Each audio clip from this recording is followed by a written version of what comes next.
Hi, I'm Stephen. I'm part of Fresh River. I work with executive teams and boards globally to enable them to make bold decisions on their strategic transformation and leadership imperatives so they stay ahead and achieve breakthroughs and create a lasting impact. I've held senior roles at HSBC Group and Bank of Montreal, Harris Bank, and also at Accenture. And in the last few years, I have worked with fast-growing mid-market firms. I have a portfolio of roles, a combination of board, executive, and project, active business advisory type of engagements and roles. My differentiator, well, having worked internally within firms in active leadership roles, I truly understand the inner workings of organizations, how the executives and boards operate, their challenges and ways of thinking, and how they navigate and measure success through the inner circle. So, over the next 40 minutes, to keep it focused, I invite you to immerse yourself into the diversity and richness of the topics that I will share, and we will respond to questions at the end. But do feel free to add questions in the chat, and Jyoti and Tom will be monitoring this. Okay, so let's do this. 2 years ago, I met a business owner on the brink of closure. Today, he is a market leader in disrupting the agriculture sector. The game changer, Gen AI. There is probably no bigger subject in tech now than Gen AI, period. Yes, there are geopolitical shifts, complex markets, inflation issues, and stagnating business growth, all because of the rapid pace of change, innovation, and positive disruption. That means now is the time because when we look at it from the perspective of the CEO or a board or shareholders, it all comes down to valuation of your business. Valuation is a big word because it encapsulates multiple elements such as EBIT, revenue, profitability, reputation, market share, business maturity, environmental compliance, and in essence, your business worth. So let's step in and get an understanding of all the components, starting with the leaders. According to recent research, Gen AI can increase worker productivity across industries, adding up to $8 trillion in value globally from adoption of specific use cases. Today, ignoring AI in business isn't just an oversight, it's like refusing to use the internet in the 90s.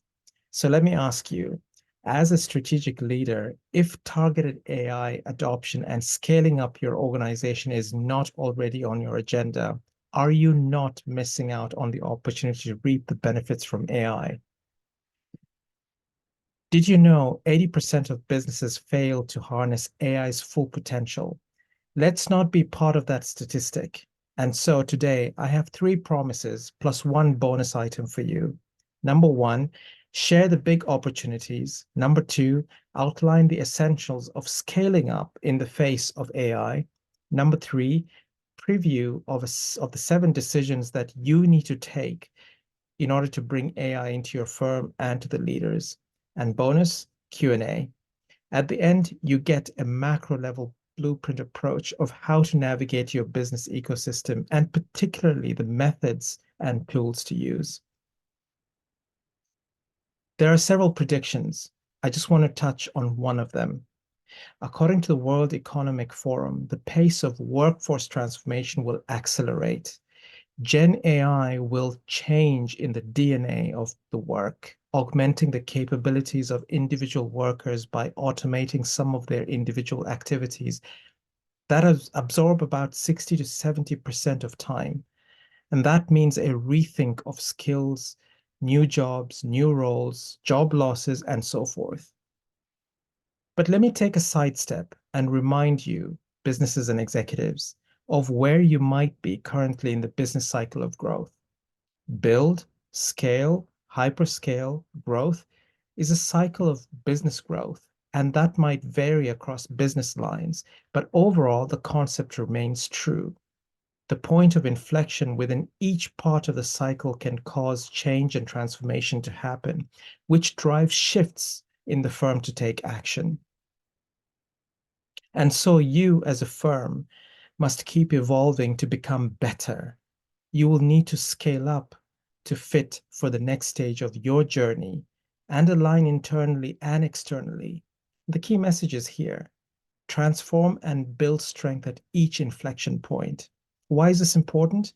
See, the decisions you make as a leadership team and board at each inflection point is a strong force in addressing the pain points and enabling change and growth.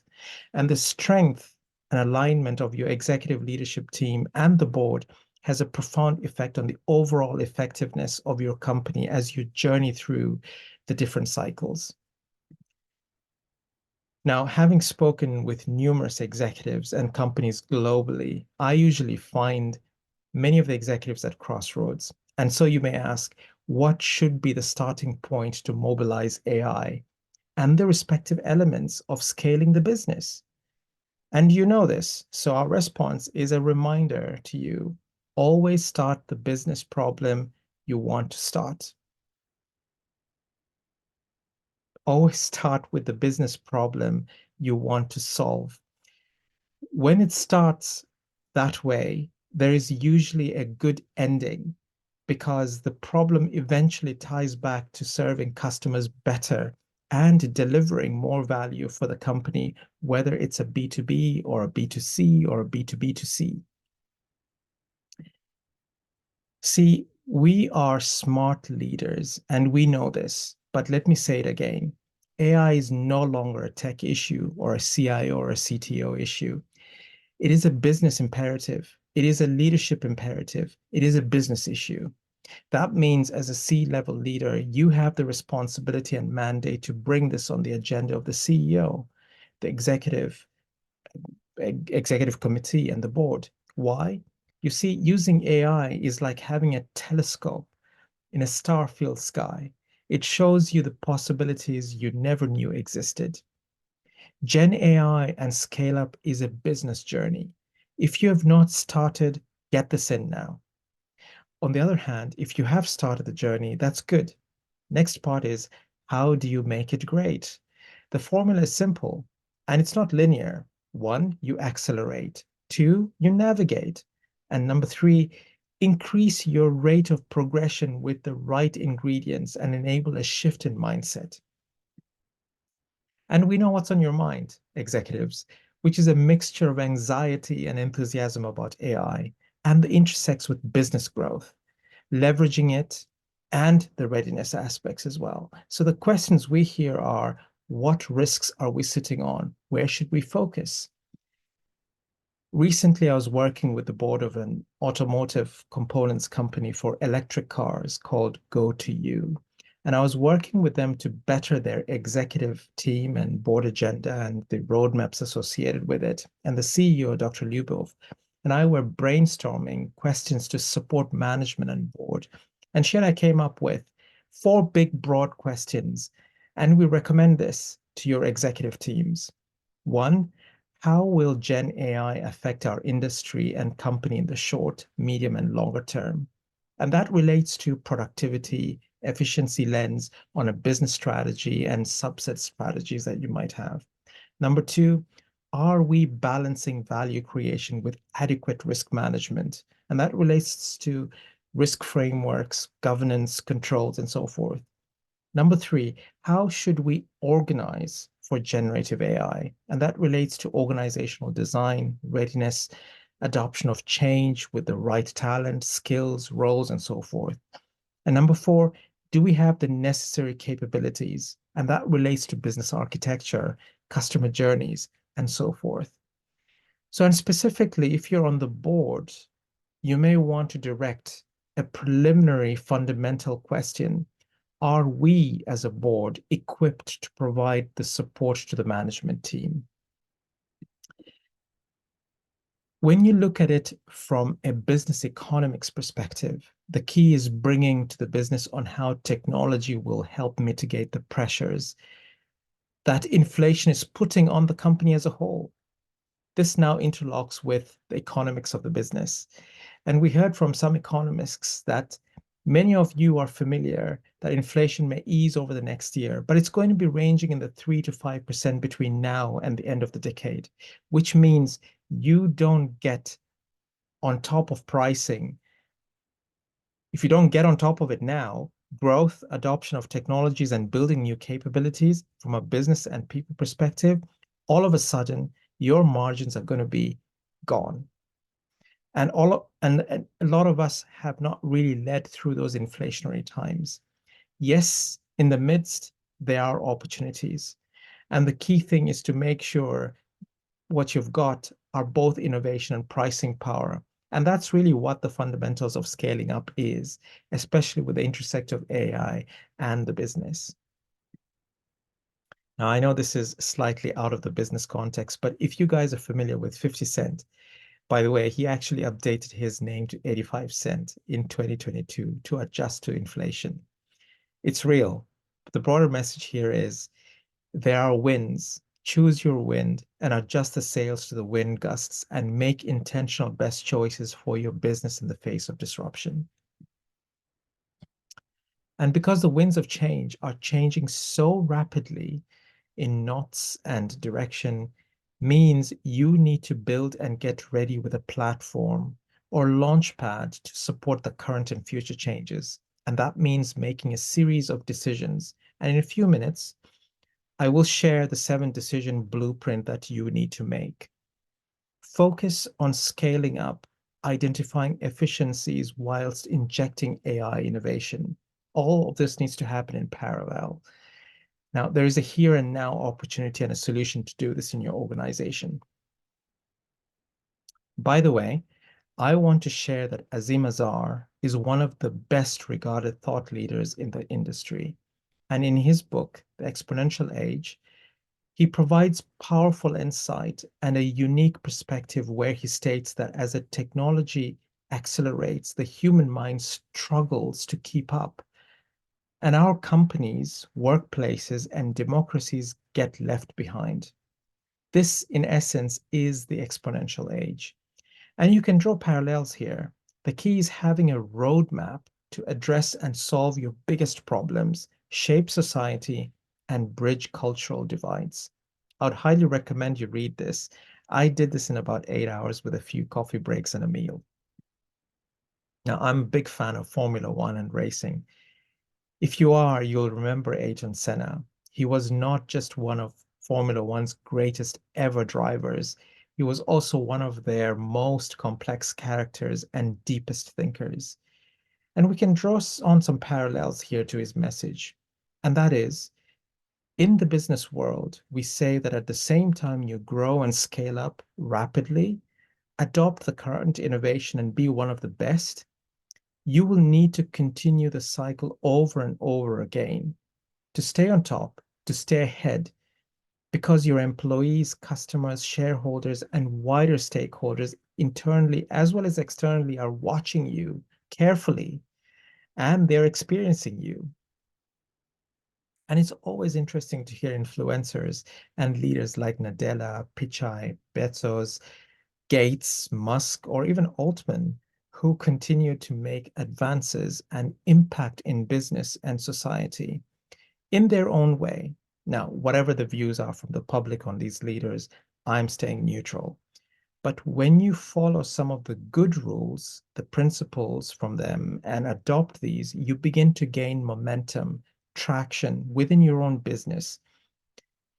Now, as you are an executive, there is an opportunity to rewrite the story for your company, your vertical function, your ecosystem of customers and wider stakeholders.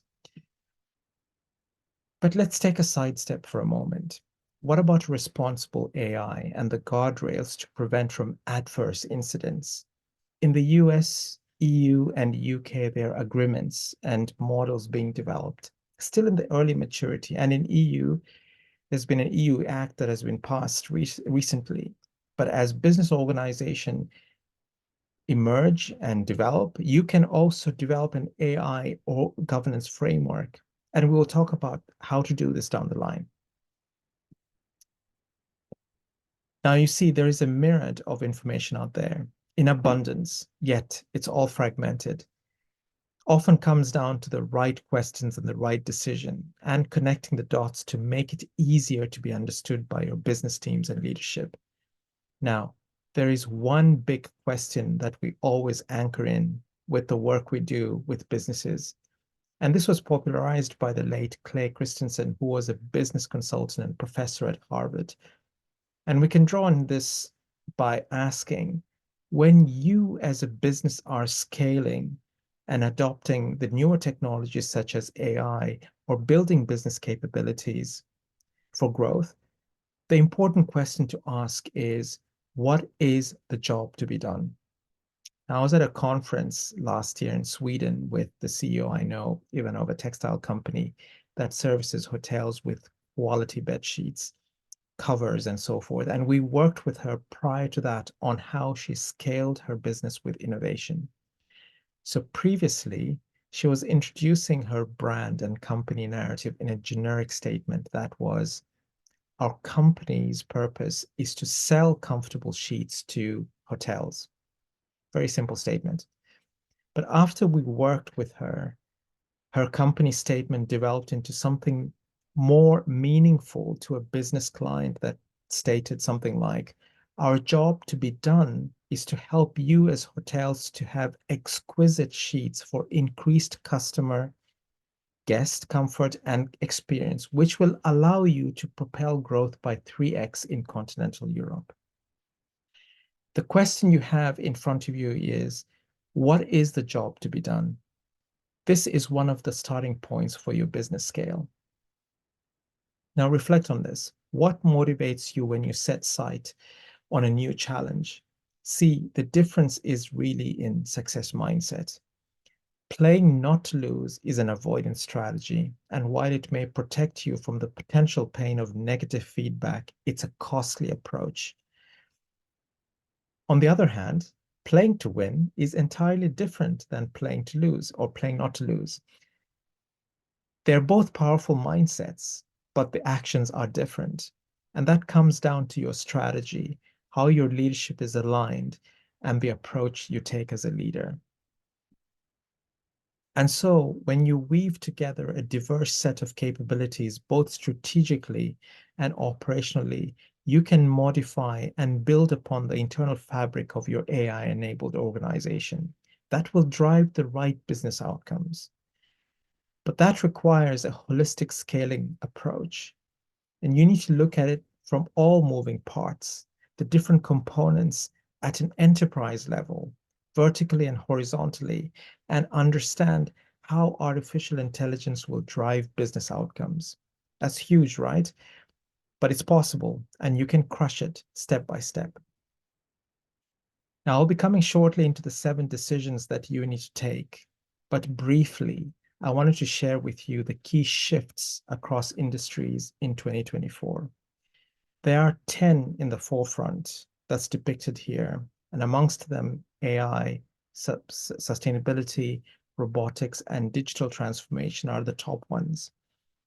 Yes, these are trends, and as we delve into the 7 strategic decisions that you need to take, and which I'll share the blueprint for, our recommendations are that you as a company, A, prioritize any of these, B, embrace and transform, C, measure and share successes to bring out the business outcomes to life. Now, reflect on this.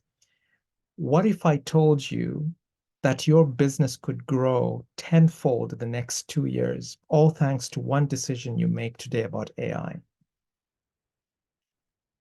So, whilst you have all these priorities, you may be in that state of where to start, and at the same time experiencing both concerns and challenges on Gen AI.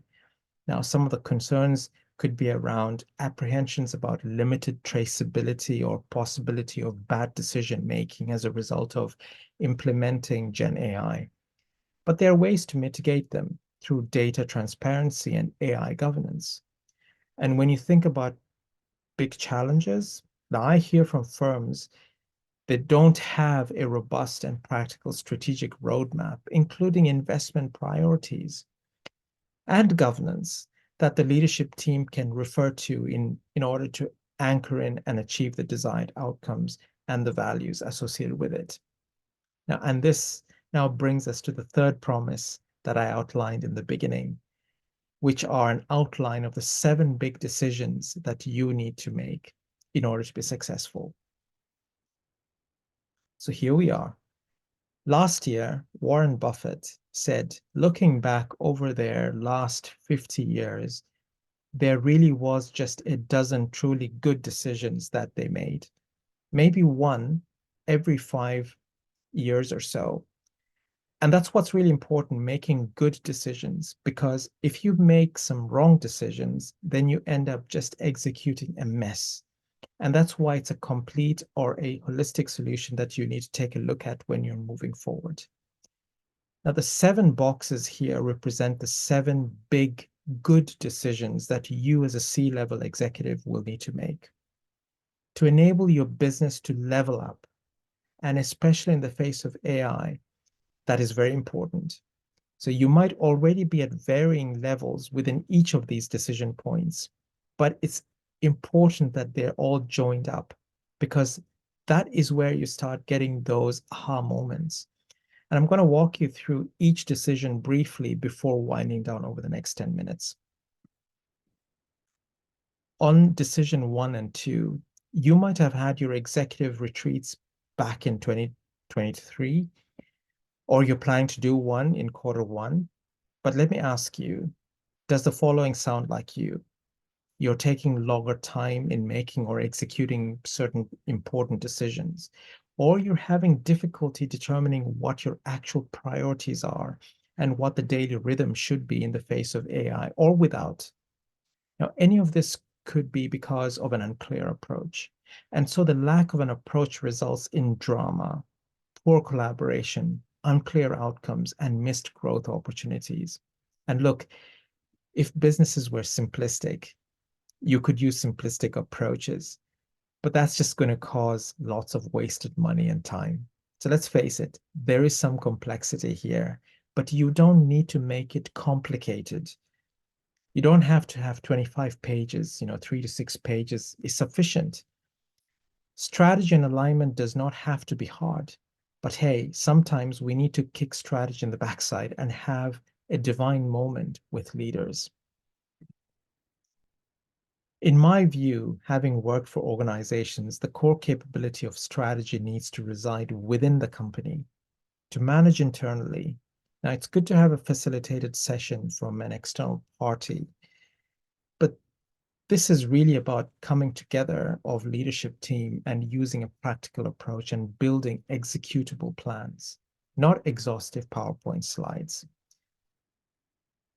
Now, we're still on decision 1 and 2. Even if you don't know it, AI is organically creeping into your team's workflows.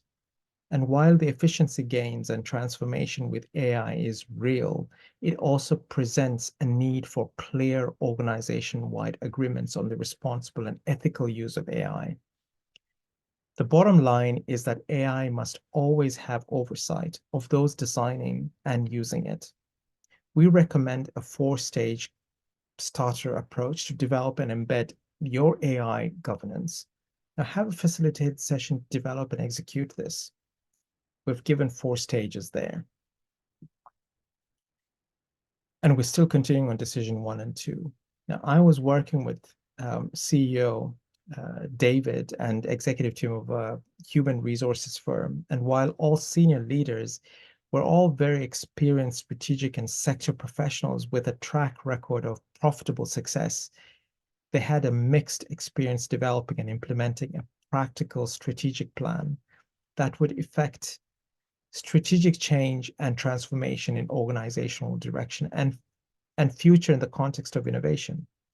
Now, the CEO was confident that his team can run the firm effectively, but he knew they needed to up their game when it came to identifying strategic opportunities and even setting their focus on the shift to scale, grow, and adapt to fast-moving market opportunities and conditions, even if they were actually doing some of that already.